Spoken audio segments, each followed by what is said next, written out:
Good afternoon, everyone. Welcome to the regular business of Housing and Zoning Committee for May 12, 2026. My name is Jamal Osman, and I'm the chair of this committee. I will call order in this meeting. Before we begin the meeting, I want to remind folks that this meeting are broadcasted live to enable greater public participation. They include real-time captioning to increase the accessibility of our proceeding to the community. Therefore, all speakers, please be mindful of the rate of your speech so that our captioners can fully transcribe all comments for the broadcast. We ask all speakers to monitor the speed and clarity of their comment. We'll be using speaker management. At this time, I'll ask clerk to call the roll so we can verify a quorum. Councilmember Rainville. Present. Warren. Present. Schaefer. Present. Chavez. Present. Chugtai. Present. Vice Chair Chowdhury. Present. And Chair Osman. Present. There are 7 members present. Let the record reflect we have a quorum. Our agenda is before us. We begin with the consent agenda.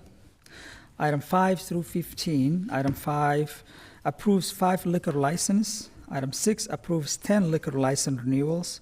Item 7 approves 1 gambling license. Item 8 amends a previous action to correct the project address.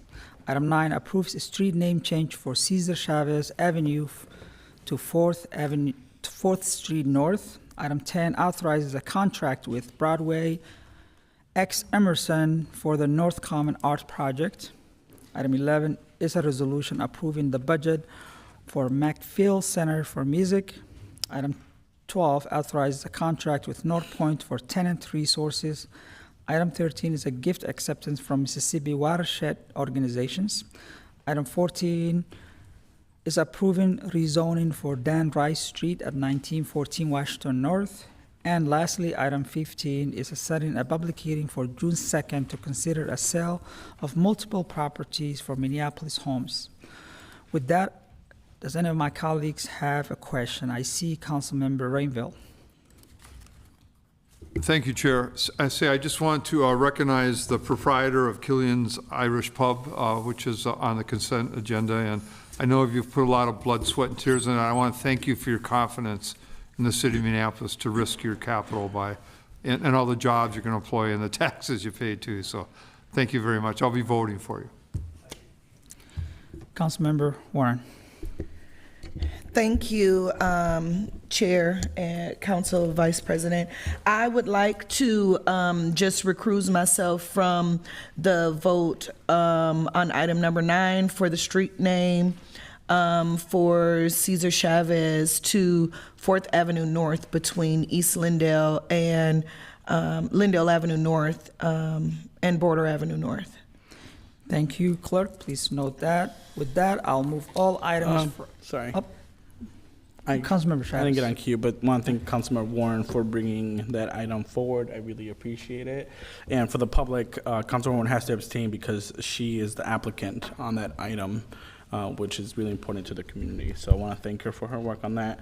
And even though it's a small technical change on the Minnesota Fund for the Indigenous Wealth Building Project, I just have to mention that I can't wait for that project to be built on Franklin Avenue because it's going to be really important to our community. So I know it's just a small technical change. This was approved a while back, but I just have to mention the importance of the project and thank staff for their work.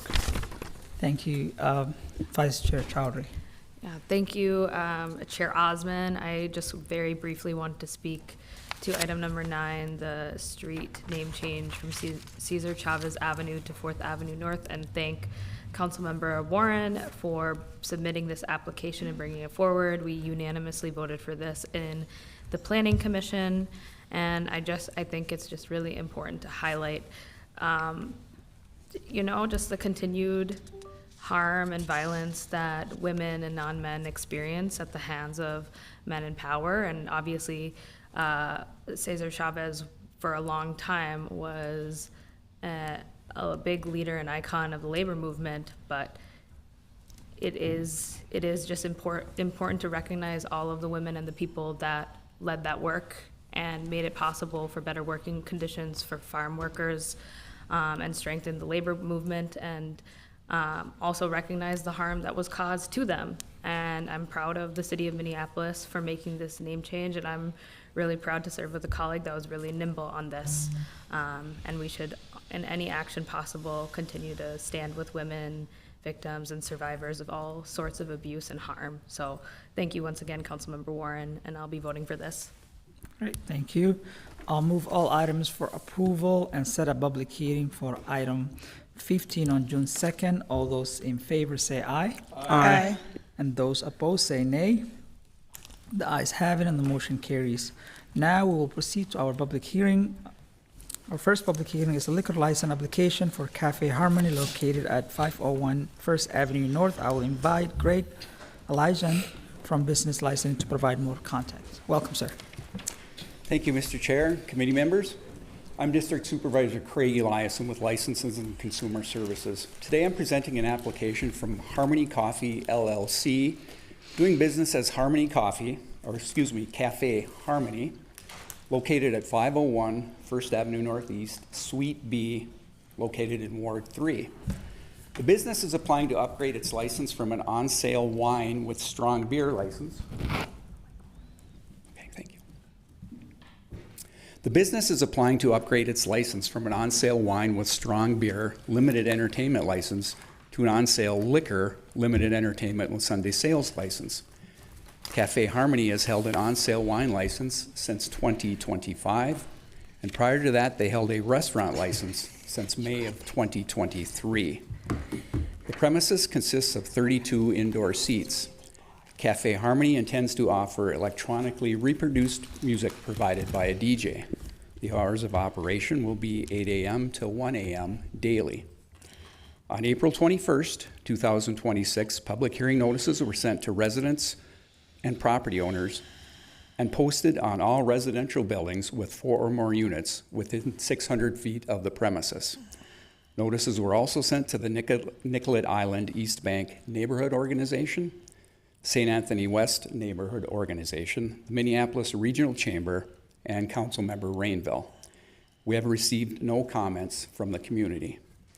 There have been no 311 or police calls for service as a direct result of the business's operations. The Licenses and Consumer Services Division recommends approval of an on-sale liquor, limited entertainment with Sunday sales license.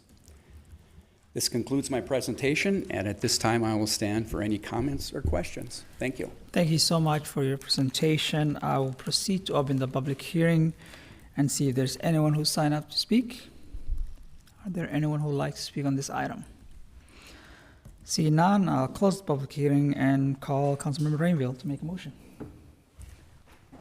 Thank you. I move approval of this item. Okay, that item has been approved and second. All those in favor say aye. Aye. And those opposed say nay. The ayes have it and the motion carries. All right. Next public hearing is expansion premises application for Indeed Brewing Company located at 711 15th Avenue Northeast. I'll again invite Greg Elijah from Business Licensing to provide us. Welcome. Thank you, Chair Osmond, committee members. Again, my name is Craig Eliason. I'm a district supervisor with Licenses and Consumer Services.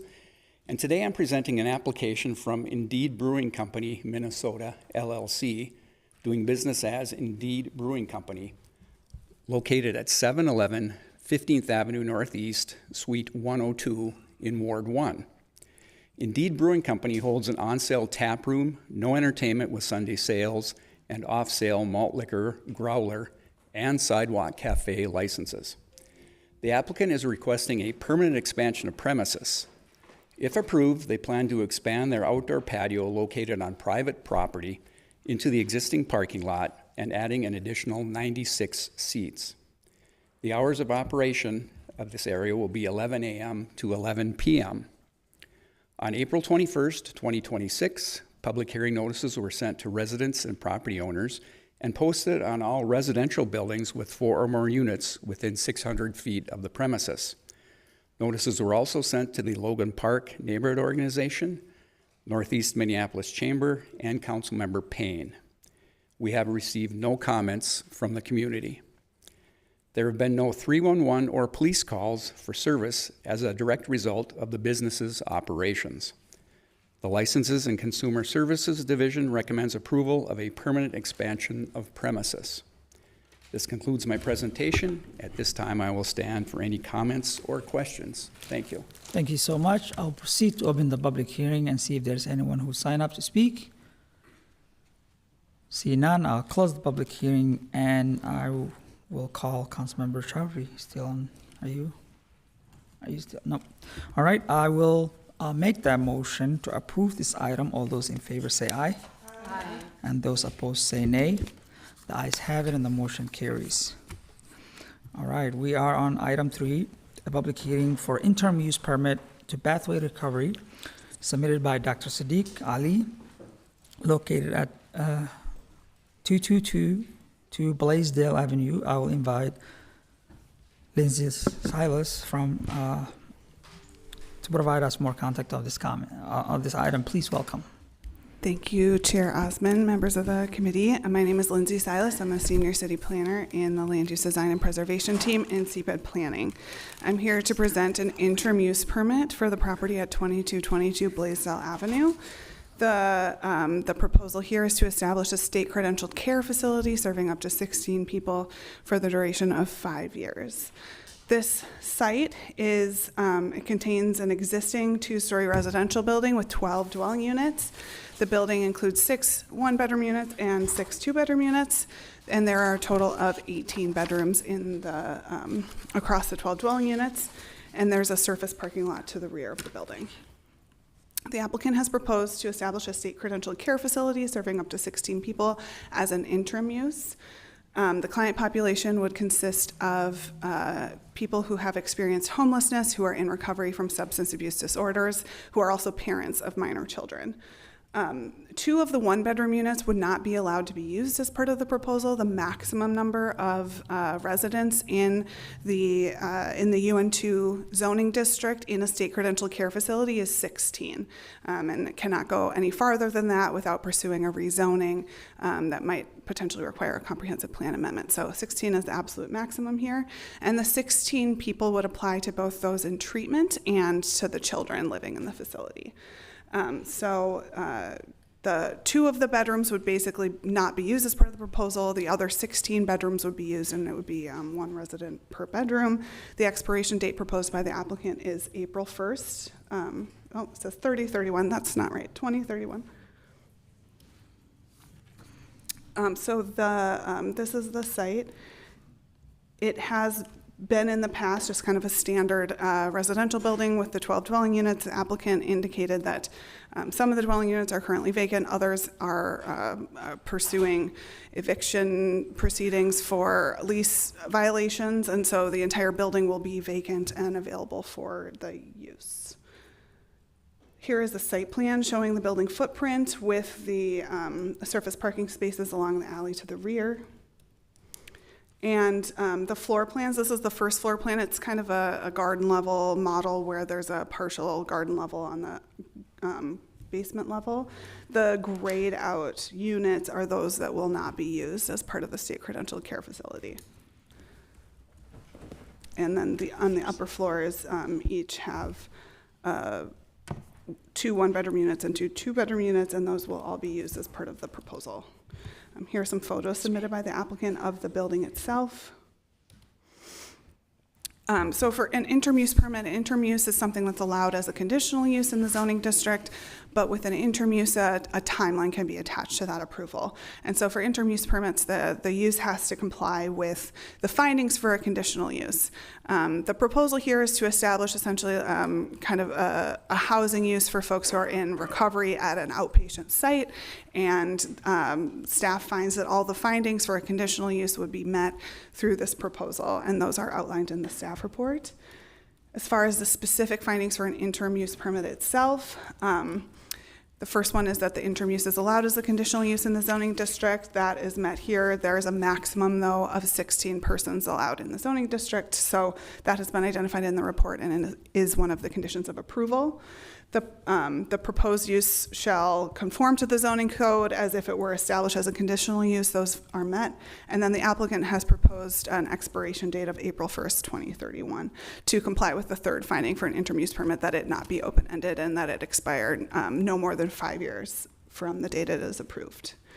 So staff is recommending approval of the application with 2 interim use conditions. The first is that we're just codifying that expiration date of April 1st, 2031, and that number 2 is that there shall be no more than 16 people residing in the facility as part of the approval. That concludes my presentation, and I'm happy to answer any questions. Thank you so much for that presentation. I'm going to open the public hearing and see if there's anyone who would like to comment on this item. Welcome. Yes, thank you, Chairman, and members of the committee. My name is Janine Marchessault, and I am actually the owner and occupant of the building right to the south. So I'm in opposition at this time. I've already submitted a written document that's fairly lengthy. I'm sorry it's so long, but I wanted you to have full information. My written comments will be further in depth, so I'll try to be as brief as possible. We share a legal easement with this property, which means there is an ingress and egress maintenance and where you can park that has to be maintained. So we do have a legal basis for what happens there. My background is in nonprofit and educational social service programs.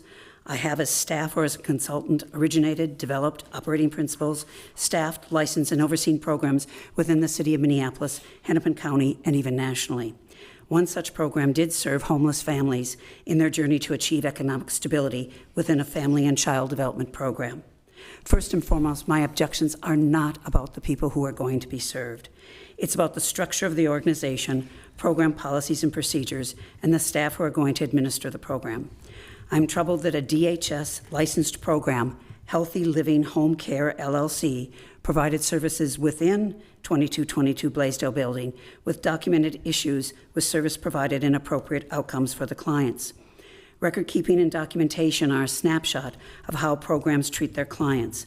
DHS citations are a review into how well the program is run and whether or not they can achieve the outcomes that are part of their program plan. Pathway to Recovery has had citations regarding their main medical site. Developing a social service program is entirely different in scope. I would like the City Council to review whether they have the capacity to develop and operate a completely different kind of program prior to approval. Good intentions and vision must be accompanied by strong local administration and commitment to meeting 100% of required regulations on a daily basis. Secondly, Thank you so may I much. finish? Wrap it up, please. Go ahead, Okay. wrap it up. What I want, I'll just try to do some quick things that there are already 2 other programs within a stone's throw of this site. One has a board and lodge license which is what the organization wants to get. The other, both are residential care. And I'll do my final statement. I appreciate you letting me do this. Ma'am, Finally, the planning and discussions by interested parties appears to have been completed in a vacuum without community awareness or support. A level of transparency and sharing vision and methods would have been an appropriate step in the planning process. And Thank you, ma'am. Thank Okay. you, I appreciate it. Thank you. May I just have one thing? No, please? you're out of time. May I? Thank Yes, you very please. much for telling me Please. that. Thank you. All right, anyone else who would like to speak on this item? Please welcome, state your name. Just may I really quick? Yes, go ahead. I'll just note for everyone and yourself, ma'am, since you didn't finish your remark, you could take the written remarks, the clerks will take them, put them in the public record, and every member of the council will be able to view that. Thank you ever so much. Yes. Hi, my name is Tamar Herman. I live within 350 feet of the facility. I want to echo some of Janine Marchessault's comments in that I urge the counselor in particular to review very closely whether the state credentialed care facility is able to sufficiently meet the care and the safety of the residents that are in it, including will it have 24-hour qualified personnel on site, taking care of both the people in the facility, and whether the facility itself is meeting state requirements There are no building issues or mold issues. It's a building that has been around for some time. And that is all. Thank you. Thank you so much. Anyone else?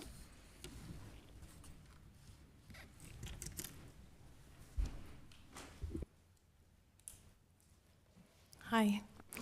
My name is Megan Navarro. I work at City of Lakes Waldorf School, which is just on the other side of Blaisdell. I work in administration over there, and I am in charge of our safety committee over at the school.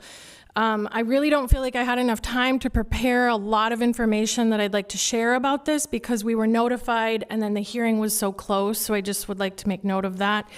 We've had a lot going on in the neighborhood recently, and we have concerns as a school who are foundational mothers of this school, which is a Waldorf school, believe in being intricate members of the community, especially underserved communities, and chose the placement of this school back in the early 80s or in the late 80s so that we could be a part of a community and share what we bring as a Waldorf school to the residents within that area. We don't operate in a vacuum and want to bring in the community. However, we have big concerns about another facility coming into the area while we are also trying to manage a lot of the violence that is happening in the area.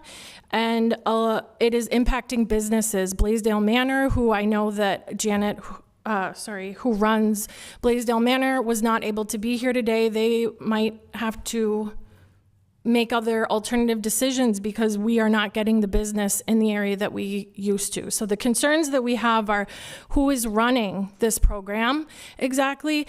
Is someone going to be on site 24/7? We have other areas or other apartments in the area where the people managing the properties are out of state. And that is very concerning to us that we're not going to have somebody on site to manage this. Our kids are in the play yard. We have 30 sex offenders within that zip code currently, and we have big, strong concerns about if our students will be safe. Will this facility be monitored appropriately? And so more questions around this. My request is that we pause this Thank you. a little bit further so that some of these questions can be answered prior to making this decision. Thank you for your time. Thank you. Anyone else would like to make comments? Please state your name and My name is Miriam Ali. get close to the microphone there. Yep. Hi, my name is Miriam Ali. I am the HR director of Pathway to Recovery, and our program has, just to kind of address the madam's issue. We've been running a program for a year and a half right now. So it's a 3 program. It's a detox, withdrawal management, and methadone clinic and IOP. That's not, usually it's a standalone programs in other places, but we have those 3 programs in the South Minneapolis as combination of continuous care. We do have other houses in Minneapolis, and they're GRH housing called Brightside. It's public information.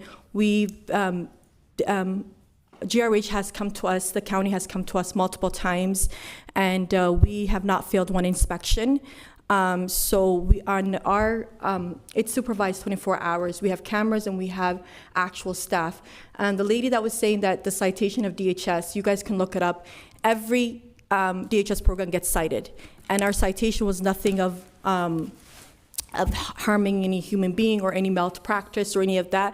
It was just quality documentations. And usually that's just the preference of when DHS comes in of how they want the documentation. It had nothing to do with a malpractice or grievances or somebody's life at risk. We had 15 graduates from our program successfully that went into actually Summit Academy and became HVAC, and went to Summit Academy for electrician, and they went into for carpentry and have successfully graduated. So we're not just a treatment center, but we help people with rehabilitation. So we've been doing pretty fairly well, and the houses that we have, there have not been any complaints, no police calls for those houses, and we have staff that are trained for de-escalation. This is not just, our other houses for men in recovery, but this is parent in recovery. They're able to have their children while they're doing their recovery, and they'll be having daycare services too. Thank Thank you. you so much. Clerk, if you can please sign her on the record. That'll be good. Is there anyone else who would like to speak?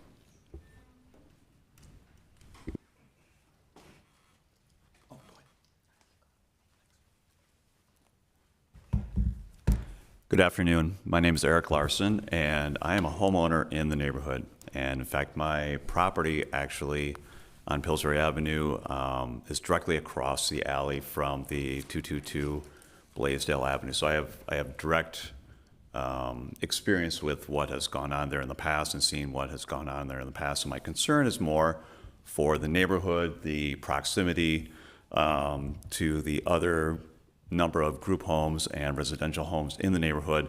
There are 2 more properties on Pillsbury Avenue. There are a number more properties on the other side, the east side of Nicollet, and also the proximity to the Waldorf School. It's my understanding it's about 200 feet from 222 Blaisdell to the property of the Waldorf School. My concern is if that is in violation of the 350 feet zoning restrictions. My also concern is just in regards to the neighborhood as a whole. The neighborhood this year has seen a lot. As we've all known, it's been kind of the epicenter for what has happened with the DHS and ICE invasion in Minneapolis, with Alex Preddy being murdered just 3 to 4 blocks away from this area. The neighborhood has seen a lot. It's trying to recover. It's been very, very difficult.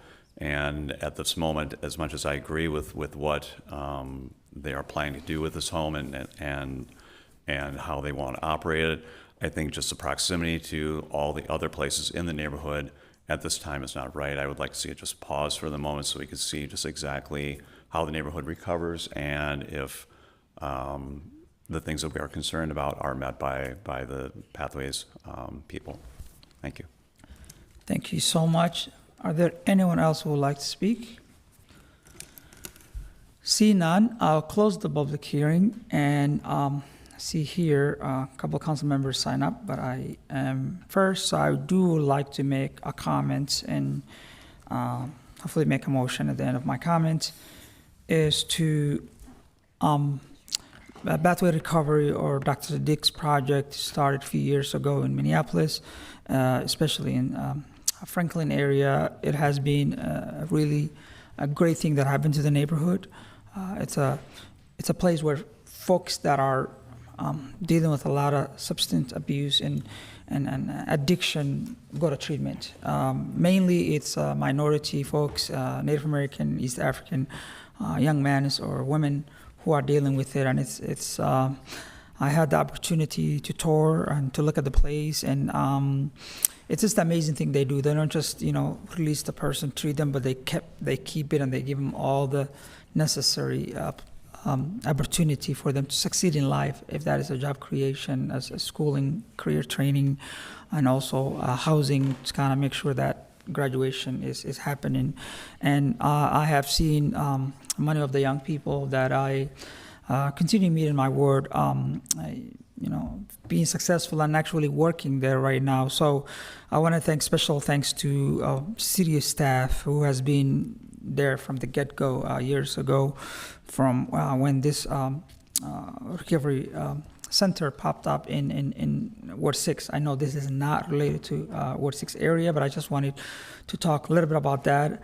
And also, I think that what the neighbors raise is, it's very important for us to note, to make sure that there's a plan. As one of the representative person from Pathway Recovery mentioned, that there is a plan in place for safety, to make sure that the protocols are being followed. I don't see a lot of concern why we should deny this interim use permit. This is a service that our residents and neighbors, your neighbors in the city of Minneapolis, need that services. And it's hard to come by a place with all enhanced, all services, not just housing, but also places that you can get specialized doctors and professionals to help you through your recovery. So I will approve this item. I'll move this item for approval, and I'll ask second. Second. With that, I will recognize Councilmember Schaefer. Thank you, Chair Osmond. Yes, I had an opportunity to tour Pathway to Recovery probably about a month and a half ago, and was very encouraged by what I saw there. I do have one request to CPED staff before Thursday. I do know that this is not the only facility that I know is in the pipeline because of some of my other my issues in my ward. So I would just like to understand what the number is, either on a map or a total number of facilities in this area or adjacent services, both in Stevens Square and Upper Whittier. If you have that data now, that would be great. If you don't, I'm happy to have you reach out offline before Thursday. Councilmember Schaefer, Chair Osmond, Kimberly Holine, I'm the manager of the Land Use Design and Preservation team. I awkwardly have it on my laptop, which you can't see. So we have different requirements for different sizes of what we call state credentialed care facilities. 6 or fewer does not have a spacing requirement. The size that's proposed before you today does have a spacing requirement. So this map, which, if I put it up here, would that show it? We'll try. It'll be all grainy and weird. I just took it in, it would actually show it up there without breaking anything. Whichever kind of hook, maybe HDMI. I play around with it and then I made my.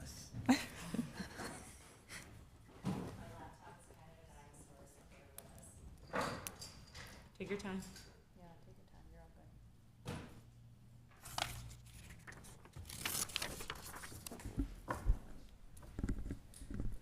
There we go.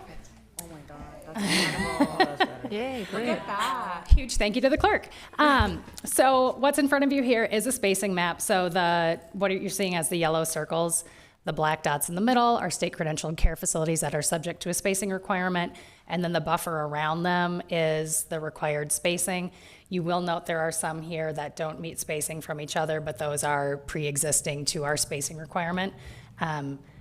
2222 Blaisdell just went off the map when I touched it, but it does meet spacing. And this isn't, again, a comprehensive list because those with 6 or fewer persons are not subject to a spacing requirement, so they're not on the map. Thank you. I really appreciate that. But if you could follow up with, does this include county facilities in this space as well as city?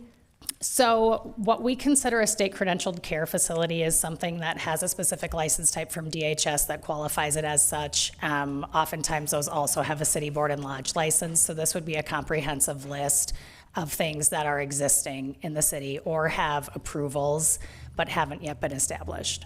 Okay. I will follow up with you. I would like more of a comprehensive list of everything in this particular area. Okay, And if you want all the categories, I can send those to you after the meeting. That'd be great. Thank you. Okay, thank you. All right. I will unplug if that's all right. Okay. Councilmember Chuktai.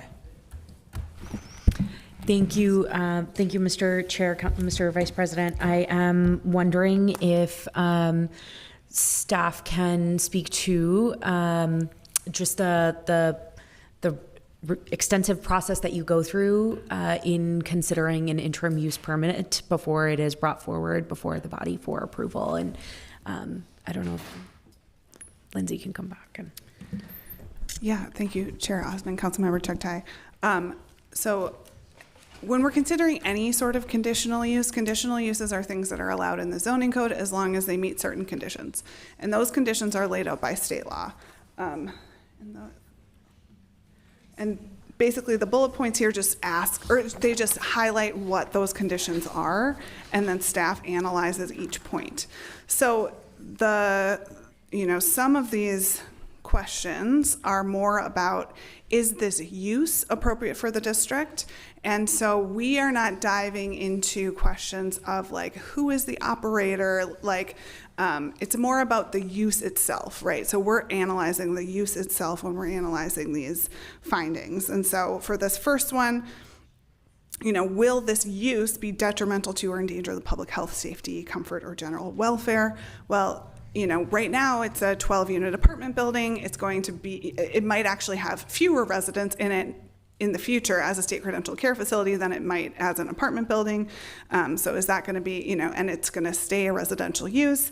The applicant is going to have to comply with, any licensure requirements from the state and from the city as well. And then the applicant did share that it will be staffed 24/7, and so staff was able to make that finding that this is not going to have a detrimental impact on surrounding uses.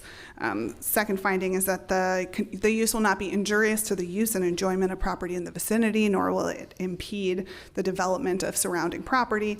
Staff found that, having a residential use that's serving people, it's, a place for them to live as they're getting off-site treatment would not be unduly harmful to the surrounding area, nor would it impede development. Number 3 has to do with utilities, access roads, those sorts of facilities. It's an existing apartment building. Staff was able to make that finding. And same goes for number 4, is talking about the interface with the traffic, or with the transportation system. This site is very well served by transit, very well served by bike infrastructure, and it also has a lot of parking on site, and they also have like a shuttle service for folks who don't have cars. And so given all of those things, we were able to find that it is in compliance with the standards laid out by the zoning code. I know there are other considerations, and I think that some of the public comments touch on, some additional considerations that are maybe outside of the scope of what the zoning code is looking at in this case. But in terms of the findings to be met to say that this conditional use will not itself bring harms to the neighborhood, staff was able to make those findings. That's so helpful. Thank you very much. I think it's also just really helpful that we know for a fact in as part of this process that there will be staff available 24/7 on site. I hear that as a concern, and I think it's something that hopefully is relief, a site of relief for neighbors that may be concerned about this use. For folks who are raising some questions about the review of the entity itself, the applicant, is it fair to say that's more of something that falls within DHS's jurisdiction and what they do, or is it unusual for us at the city to not do that type of in-depth analysis of potential people that are seeking permits? I mean, I know what my experience looks like from previous types of contracts and permit approvals, but it might just be helpful for you to shed some light. Okay. Thanks, Councilmember Osmond. Councilmember Chugtai. Typically, with a land use application, we are not looking at like the merits of who is applying for the application, and instead we're looking at the use, and the applicant, the onus is on the applicant to provide us information about what the use will be and how it will function in the context. And with conditional use permits or interim use permits, as you well, that decision-making kind of pyramid that we think about, like how much latitude do decision-making bodies have over a conditional use permit? Typically, it's that we're looking at the use itself, kind of detached from the applicant and how the use is functioning, and then we're also thinking about it as, the conditional use should typically be approved unless there are clear documented harms that cannot be mitigated by the use of conditions. And now this is not a conditional use permit, it's an interim use permit. So there is an additional tool on the table regarding the duration of the use, right? And so that could potentially be another avenue that decision makers could use to have another checkpoint with the applicant after some duration of time to see if there have been any concerns that have arisen. But when it comes to the license itself, all of that enforcement would come through DHS and city health department through the board and lodge license. So if there were violations there, that would come through that way. I mean, another thing to consider is there is a condition that staff has proposed to put on the land use application regarding the number of residents, and so that is something that could be enforced from a zoning perspective as well. Thank you very much. I really appreciate the additional context. Thank you, Mr. Vice President. I'm excited to support this item today. Thank you, Vice Chair Chowdhury. Thank you. I'm in queue for Councilmember Warren. I did put myself in there for a second time, but it looks like that's gone for when I would like to speak. So just noting that. But go ahead, Councilmember Warren. Thank you so much, Vice Chair. I appreciate you. Some questions for staff, and then I also have questions for our HR representative who's here for the company as well. So is this does this organization hold a 245D licensure or no? So you said it's an interim permit? So Chair Osmond, Councilmember Warren, the definition in the zoning code of a state credentialed care facility has to do with a facility that's licensed by DHS, and there's a whole menu of different licensure types that fall under that, and that the duration of stay is more than 6 months. So that's kind of the crux of the definition of a state credentialed care facility. I'm not entirely sure what exact license type this applicant has off the top of my head, so that might be a better question for them. So the interim period would be for how long? The maximum that an interim use permit can be authorized is 5 years, and they propose an expiration date of April 1st, 2031, which is a little less than 5 years from today. Okay. That is what I needed to know from you. And sister, Miriam, okay. And so, Miriam, you stated that the individual residents that will also be staying at this facility will have their children with them, right? Yeah. Or be working on some type of family reunification as part of their chemical dependency treatment program? Correct. That is admirable, and we need a lot more of that as it pertains to that. So I am looking at the fact that Child Protection Services will be involved in a great deal with this organization and with the families that are staying there, correct? Absolutely. And so they will also have to comply with safety plans that are put into place with Child Protection Services and our Hennepin County court systems and DHS as well? Absolutely. When they're young toddlers, yes. Okay, so with children, period, Yes, right? period, yep. Especially as we're working on reunification and those things, there'll be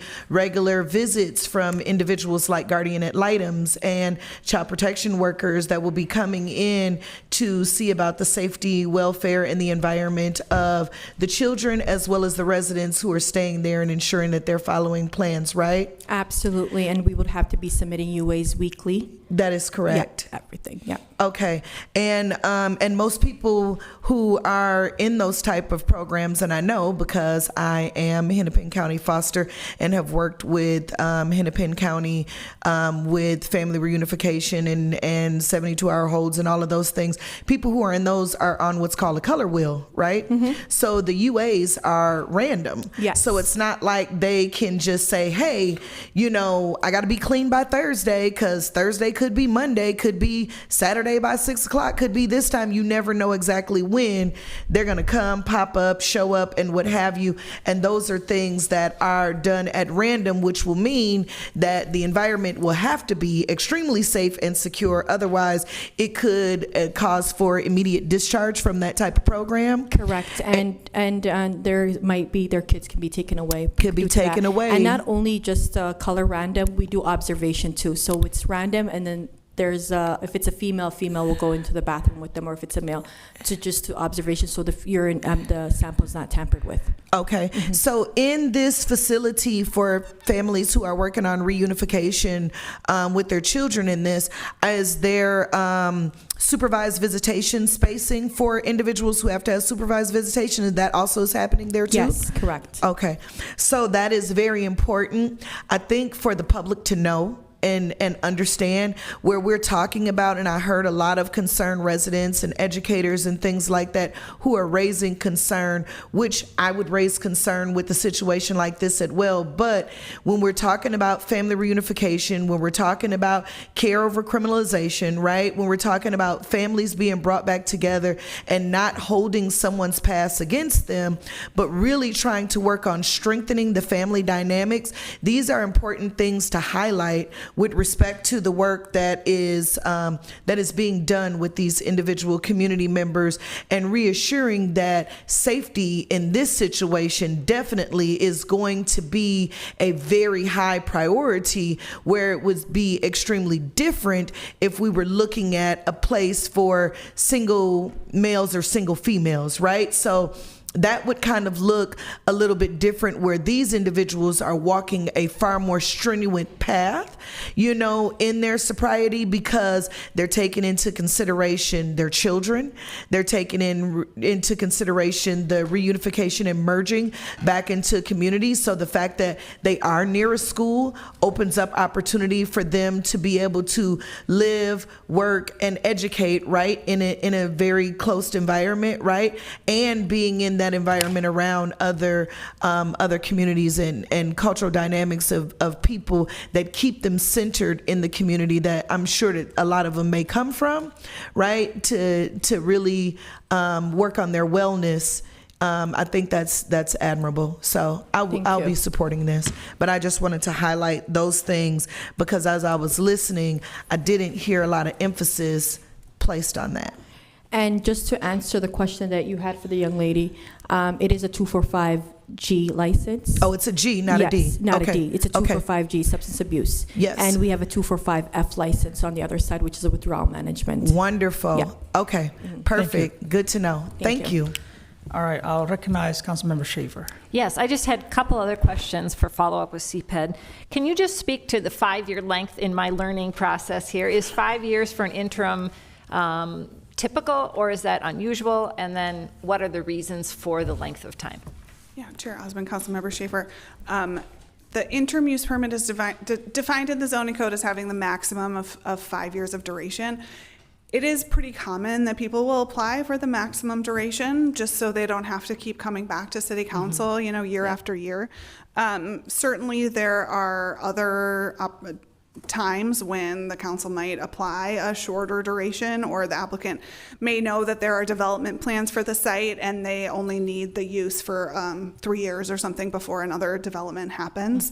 I will say that the applicant has expressed some interest in potentially pursuing a rezoning application to allow for a greater number of residents on the site. Whether that happens or not, I don't know at this point, but if there are changes to the interim use, they can also apply for just a permanent conditional use permit at that time. So whenever the interim use permit expires, they would either have to apply for a conditional use permit or they would have to revert to a use that's permitted in the district, because interim use is, the idea behind an interim use permit is that it allows something that maybe we don't want to have on a permanent basis, or basically gives kind of this window for someone to do something on an interim basis before applying for a conditional use permit, which then stays with the property in perpetuity. Okay, thank you. That's really helpful. And then my other question would be, if you could follow up, is just what is the number roughly of affordable housing units that we've lost to some of these transitionings to these facilities in the last, 5 to 8 years, something like that, if that is readily available? Chair Osmond, Councilmember Schaefer, I do not have that information readily available. We do have CPED director here. I don't know if he has any additional context. I think about it because we've got a couple colleges right there in the area, and so it comes to mind. Chair Osmond, Councilmember Schaefer, Eric Hansen, the CPED director. We'll have to look into that. It'll be challenging for us to get data on the trade-off between what was there before and what are in these facilities now. But I'll ask the housing team if we can do something. We'll get you something back, but I'm not confident it'll be a specific number of units. Okay, thank you. Appreciate that. I'll recognize Vice Chair Chowdhury. Yes, thank you so much, Chair Osmond. My first question, this may be for the applicant, Mariam. What is your plan to just have contact with the neighborhood if there are any issues, anything like? Who will they reach out to? Who's the connection point, like kind of the public-facing person? At the lobby, we're going to have the house manager's information and email, so they can come through the lobby and able to, because it's going to be 24-hour supervised living, so there's going to be house staff walking around, but the manager's information will be at the lobby, and they can actually ask the house staff to if they want information, they can contact them, then they will direct them to the house manager. Great, and that was gonna be my second question. You're envisioning office space right in the front when you Yeah. walk into the door, Yeah. right? Yeah. 24/7. 24/7, yeah. And then I know that there can be staffing challenges, sometimes in different state credentialed care facilities. How do you foresee addressing that? What if there's a situation in which there might be a gap in someone's staffing for 24/7? So what we do is we hire casual, we have PRNs. So we have our main key staff, and then we have PRNs. So just anybody that is on, we have staff that's on call. So if somebody doesn't show up or quits, we have other people that are already been trained that can pick up those shifts. And then how many other state credentialed care facilities does Pathway to Recovery have and operate? We have the 245G and 245F, and then we have the GRH. So it's 3 different licenses. Licenses? Yeah. Are there any other facilities in No. the city of Minneapolis? No, just that one facility at Pathway to Recovery. Okay. And then the GRH housings are located in South Minneapolis. And yeah, that's all we have. And would you be open to just a condition that requires you all to have visible contact information at the front of the building so people could reach out? Absolutely. Okay. I think that would be good. I think the biggest thing here in a neighborhood, especially when there are concerns around public safety, is communication, right?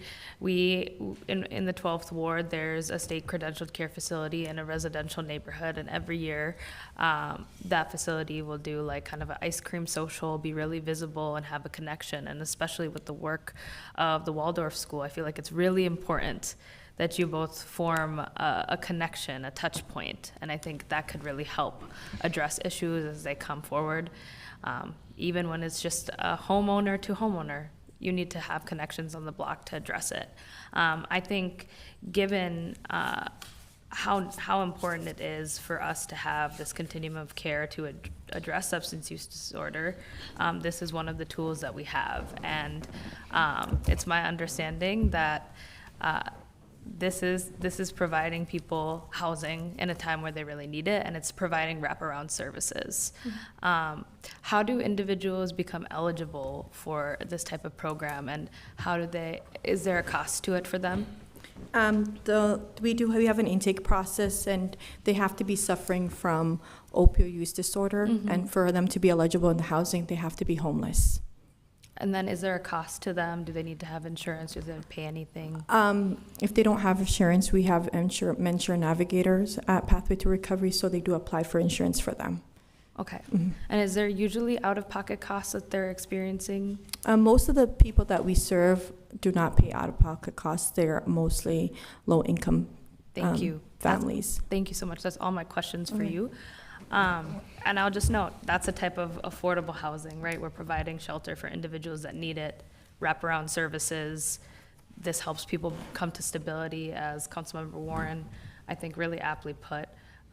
This is a necessary tool that we see for family reunification. We're also talking about kids here. So I think it's valuable to have these types of resources in our community. And if they're run well, and if there's communication between neighbors, we can mitigate it. I think I'll remind everyone that's listening in the public, it's an interim use permit, so there's opportunity for check-in, and then 311 is your friend. Your council member is your friend. Great person for you to check in with and talk to if there are issues, and we can resolve them. But just given all the facts and the good discussion we've had here today, I am looking forward to supporting this. Councilmember Chavez. Thank you, Chair Osman. I just have a quick question for staff. Is this similar to the recuperative care stuff that was coming before the council last term, or is it a little bit differently? Okay. Chair Osman, Councilmember Chavez, the recuperative care applications that were brought through last year were technically emergency shelters. Yep. And the way that the zoning code divides those is duration of stay. So emergency shelter is 6 months or less, and state credentialed care facility is 6 months or more. And so, and that use type was kind of interesting. It was trying to rehabilitate people who had had medical events, and then trying to connect them to resources so they wouldn't have to go back on the street after they were recovered. So it is different, but obviously there are some similarities, and they're both types of supportive recovery type housing, just with different clientele and different durations of stay and models. Thank you. I appreciate it. Well, I'll be supporting this item. I think it makes sense. And I'll read off some of the points that staff talked about. That the applicant has proposed to establish a state credentialed care facility serving up to 16 persons through an interim use permit. I think this next part is the one that really matters to me particularly, that the client population would consist of parents experiencing homelessness who are in recovery for substance abuse disorders or mental illness along with their minor children. This is a tool we have to address unsheltered homelessness. I was obviously very disappointed that Mayor Fry vetoed care over criminalization, but we have to continue to push for a comprehensive approach to addressing addiction, mental health, drug use in our city. And I hope that moving forward, there isn't pushback on this work that needs to happen, because we can't be against decriminalizing paraphernalia and also be against these sites. So I just wanted to at least say that out loud. Councilmember Warren. Thank you, Chair. So I have a one other quick question. This probably will be for staff and for Miriam also as well. So the interim use permit is for a period up to 5 years, just shy of that time. If there's any change or model to that program or extensions, how soon would council know if there is like written for an extension or looking for an application of permanency or something like that? How soon do we know something like that? Councilmember Osmond, Chair Osmond, Councilmember Warren. An interim use cannot be continued past the 5 years. So their options at that 5-year mark would be to apply for a conditional use permit to legalize the use on a long-term basis. Or if there were any changes, like if they were hoping to, fundamentally change the program that would affect their approvals, then they would come back for any modifications to the interim use permit. But typically what happens is whenever that expires, if it's close to the 5-year mark, then applicants are making plans for how to, make that permanent in some way. A conditional use permit application would go before the Planning Commission, and so that would be the step if they were moving in that direction. If the applicant were to pursue a rezoning, which is something that was expressed, that would obviously come before this body as a legislative decision. And if there is a modification notice that is given, how much time needs to be given in modification notice? Councilmember Warren, if there were changes, large enough changes to the proposal that would require a new interim use permit to come back before council, the notice timeline for an interim use permit, I believe, is only 10 to 15 days, 10 days. Okay, so it is shorter than the notice period for our other land use applications. One of the uses of a tool like an interim use permit is kind of getting before council on a more accelerated schedule. Okay, that makes a lot of sense. So if partway through the program, they're saying, you know what?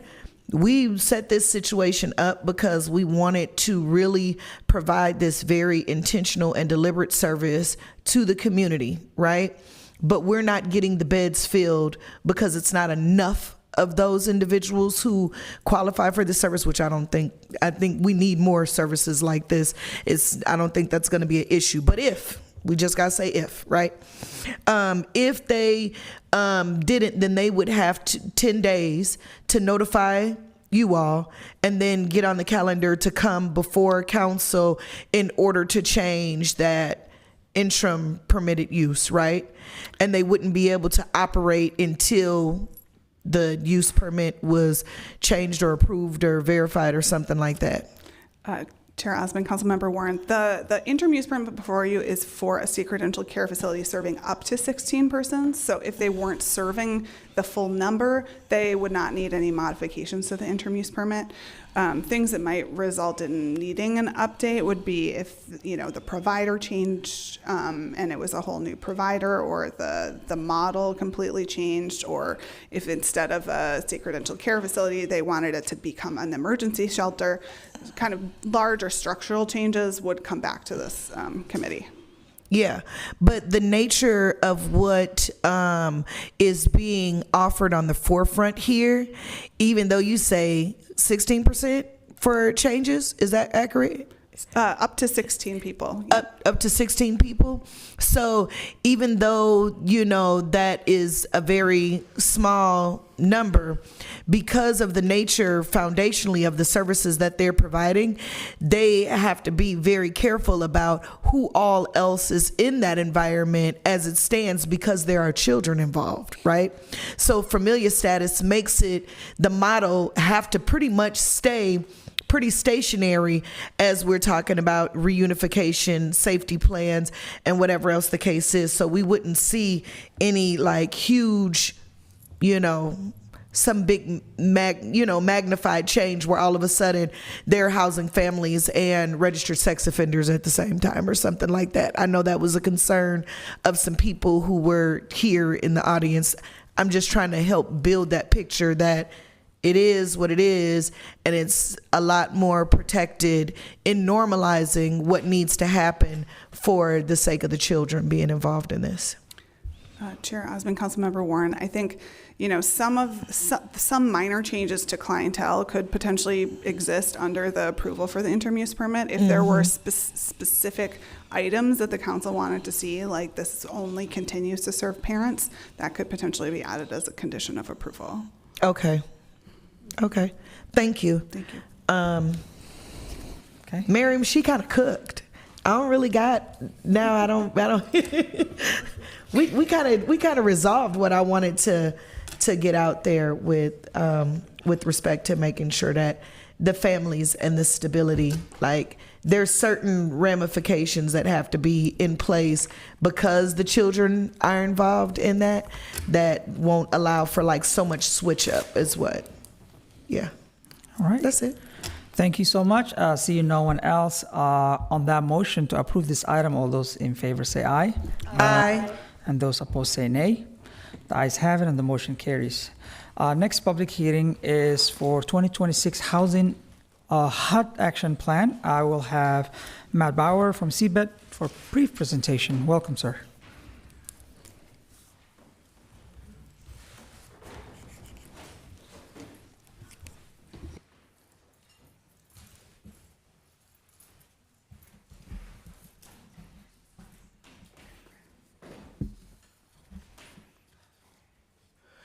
Good afternoon, Chair Osman, committee members. My name is Matt Bauer. I'm Manager of Resource Coordination with the Finance and Property Services Department. And I am here today to introduce the subject matter of the 2026 HUD Consolidated Action Plan, its required public hearing, and to request a set of approvals for submitting the plan to the U.S. Department of Housing and Urban Development later this month. The RCA before the committee requests that comments be received on the action plan, authorizing the action plan submittal to HUD. HUD requires a kind of legislative delegation of or authority for the mayor or their designee to make these make the application, do the certifications, and execute and carry out the programming of the action plan.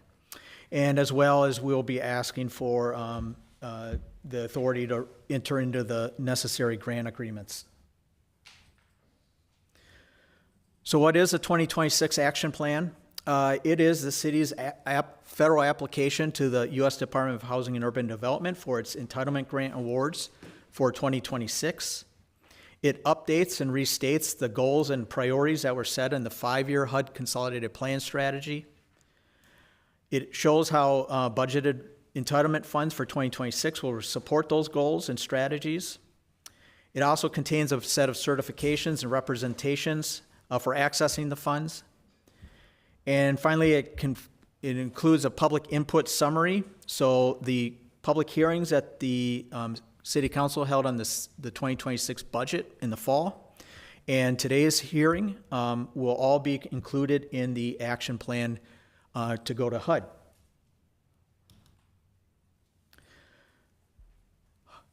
For these funds, HUD outlines a set of objectives and outcomes. Those are living environments, housing, and economic opportunities. Whether they are available in the community, accessible, the affordability of programming, and then the sustainability, and that's sustainability in terms of like long-term longevity of these programs, these services being made available in the community. To support those outcomes and objectives, the city has set in the consolidated plan 5 goals. We seek with these funds to provide affordable housing, develop housing and services for the homelessness populations, provide special needs housing, expand economic opportunities, and improve neighborhood conditions.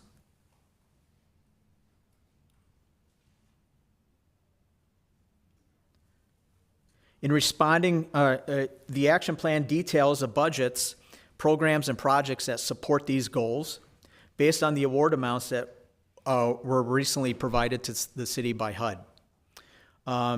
We went through council last cycle to formalize these final award numbers.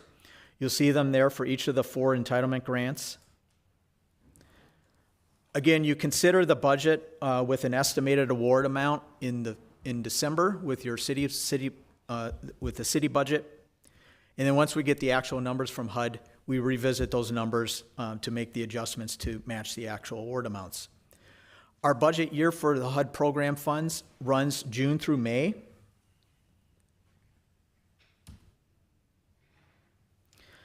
So on these next 2 slides, the action plan budgets for the programs and projects need to fit within a set of rules and authorities set by the federal government specific to each of these grants. And these slides kind of are a very high-level summary of how the funds are used and some of the constraints or opportunities with the funds. CDBG is primarily housing and community development. Most of the budget, 50 to 60% of our CDBG budget is devoted to housing programs. We have an amount set aside for administration of these programs, doing all the compliance work, the financial accounting for these funds. And then we set aside up to 15% of the budget for public services. So those are community-based programs, job training, youth development programming, and such. Home we use for new construction or rehabilitation of low-income rental and ownership housing. With our Emergency Solutions Grant, ESG, we use it for shelter rehabs, emergency shelter rehabs, renovations, operations of emergency shelters, provision of essential services to those suffering from homelessness. We also provide to the county homelessness prevention and rapid rehousing funds. Those are delivered primarily for rapid rehousing programming.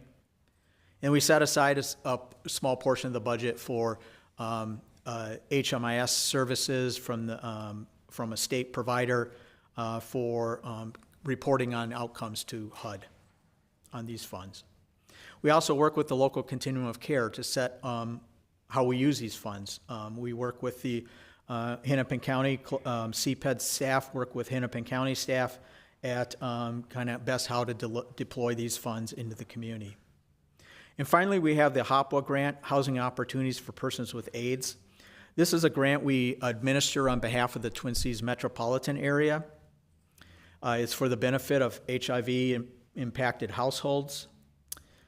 Funding priorities under the grant are made in consultation with the Minnesota HIV Housing Coalition.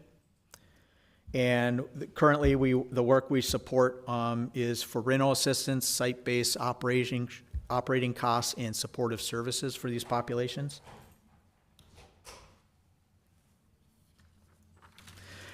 We'll be back, or I will be back before this committee in August to present a public report on how these funds are used. This is a consolidated annual performance and evaluation report. It will outline how we spent the funds through the 2025 grant year, which ends on the end of this month. And we also have a comment period for that, and we have a public hearing for that before we submit that report to HUD. And so the public hearing today on the 2026 action plan is a HUD requirement prior to submitting our plan to HUD for their approval. We made the drafted plan available for 30-day public comment that runs through May 26th. The plan was made available at the city's website, all Minneapolis public libraries, and offices of Mid-Minnesota Legal Aid. All comments received during the comment period and prior city budget public hearings will be summarized and presented to HUD in the submitted plan. That concludes my presentation. I can stand for any questions prior to the opening of the hearing, and I thank you. Thank you so much for that presentation. I will open the public hearing, and I have Phoebe here to speak. Please come, state your name, and thank you so much. And hello, honorable city council members. My name is Phoebe Trepp, and I'm here as the executive director of Clare Housing. Clare Housing has provided housing with intensive supportive services to people leaving homelessness who are living with HIV for nearly 40 years. One of the sources of funding to pay for this housing with services is HOPWA, Housing Opportunities for People with HIV or AIDS, which was established in 1990 to address the AIDS crisis and has had bipartisan support since its inception. HOPWA formula funds are sent based on the number of people living with HIV, and as you just heard, they come through the city of Minneapolis for this metro area. I'm here to share how HOPWA impacts the people in our community, and especially those who are without housing and are experiencing co-occurring disabilities, and then to quickly highlight current threats to HOPWA. One of the nearly 500 people we served in 2025 is Joe. He came to us in August of last year with a history of homelessness. He was using meth, was showing cognitive delays, and not taking HIV medications.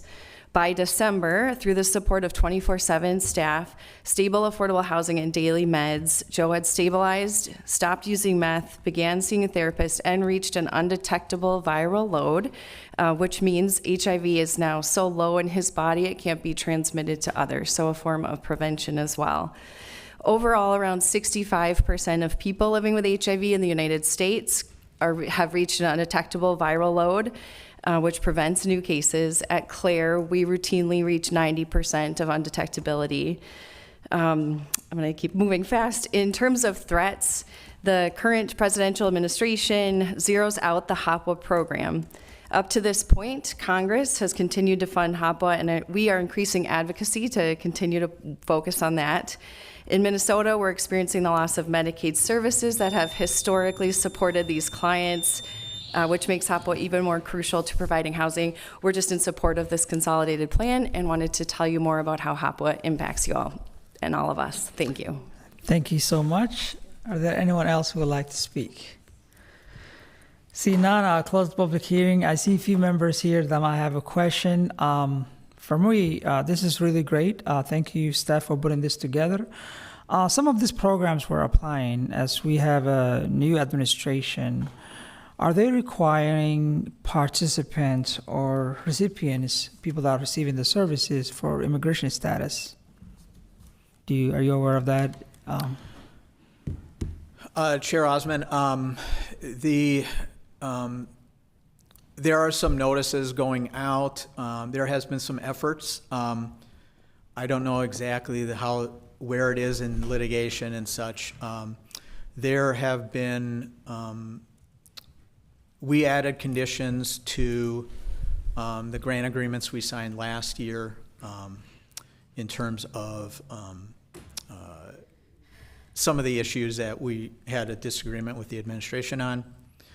Those are tied up in litigation so far. Okay. We have not been asked to act in contrary to our beliefs and our stance. I understand.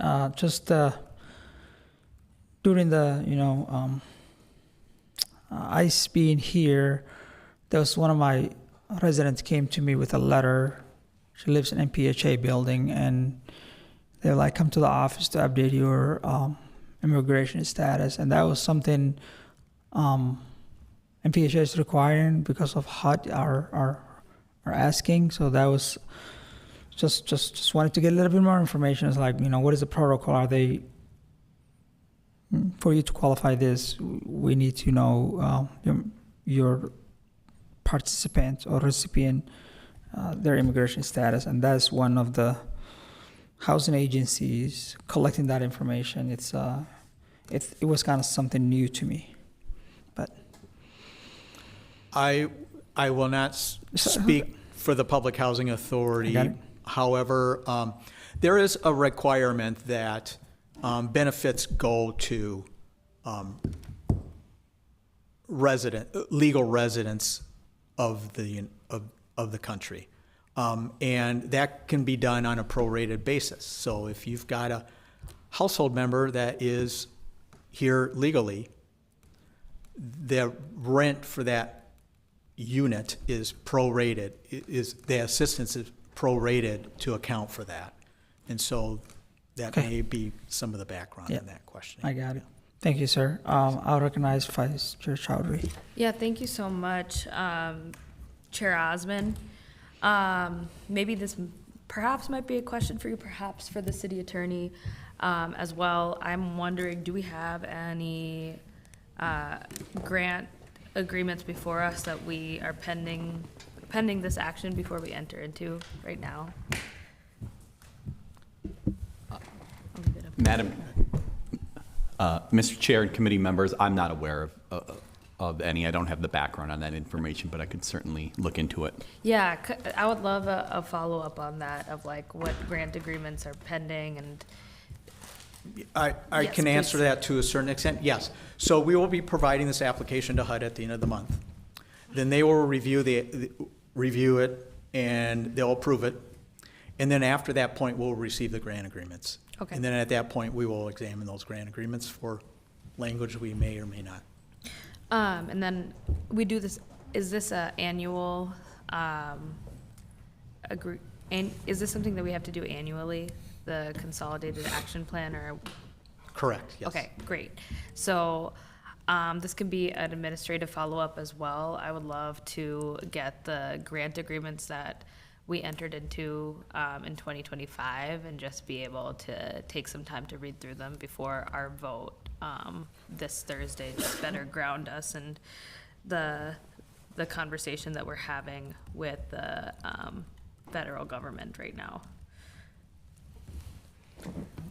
Great, I'm getting some head nods. Yeah, those are all of the questions that I have. Thank All you. right. I'll recognize Councilmember Warren. Thank you, Chair and Vice Chair Chowdhury. You all up in my brain today. Because that was my question. I wanted to know what previous year grants looked like, what they were administered for, and how those funds had been previously intentionally used on what projects and directions, and if there were any specifics or if there were any alterations that we wanted to make and amend the application that is going before HUD for the 2026 consolidation plan. When would those things need to be submitted? Chair Osman and Councilmember Warren, so the plan that's drafted right now is based on the city council's budget that was approved for these funds. The plan is updated annually. Right now, currently departments are thinking about 2027 in preparation for the 27 budget and how these funds could be deployed and used. And that'll come up in the recommended budget before the council that's presented later this year. And that would be an opportunity to visit that. In terms of how the funds have been used, we can get you past grant agreements, but in terms of how the funds are used, I would point you to our website. We have the most recent performance report for last year on there. Again, we'll be coming to you later this summer with a performance report on the most recent year of use. And we outline exactly how those dollars are used in the community and deployed, and kind of what the outcomes and benefits of those funds have been. Okay. Yep, that's what I wanted to know. And you said this information is on the actual site? Yes. What's the address? It's under the finance department, controllers division, controllers group. You'll see grants and special projects, and there'll be a consolidated plan. And then how do individuals submit for special project funding through this HUD consolidated plan? Chair Osmond, Councilmember Warren, and committee members, a lot of these funds are run through other city application processes and such. Eric, CPED runs the Affordable Housing Trust Fund. Mm-hmm. That is a big piece, and you'll see those recommendations come before you later on. There's other kind of open solicitation processes that are run by departments that are administering these funds. We don't have a general, like, specific CDBG or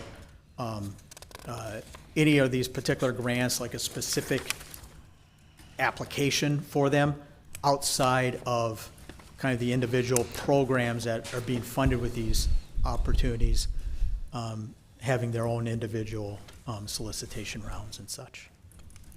So is there some form of a checklist that says these projects have to meet these type of requirements in order to be considered for this type of funding, or whatever the case is? That's what I'm trying to ask. Is there something?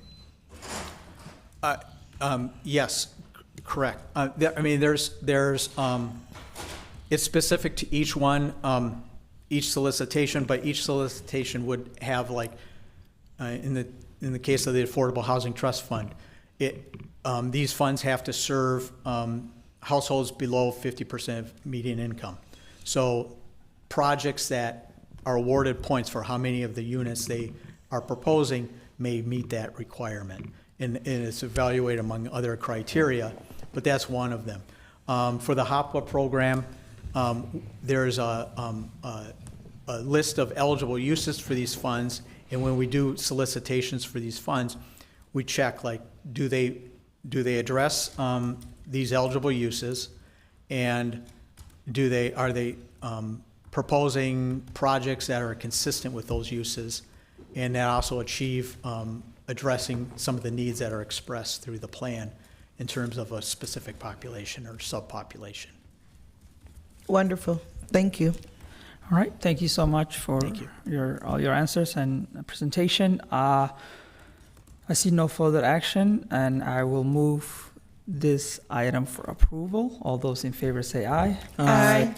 And those opposed say nay. The ayes have it, and the motion carries. All right, that's it. See no further business before us. With no objection, I'll declare this meeting adjourned. Thank you.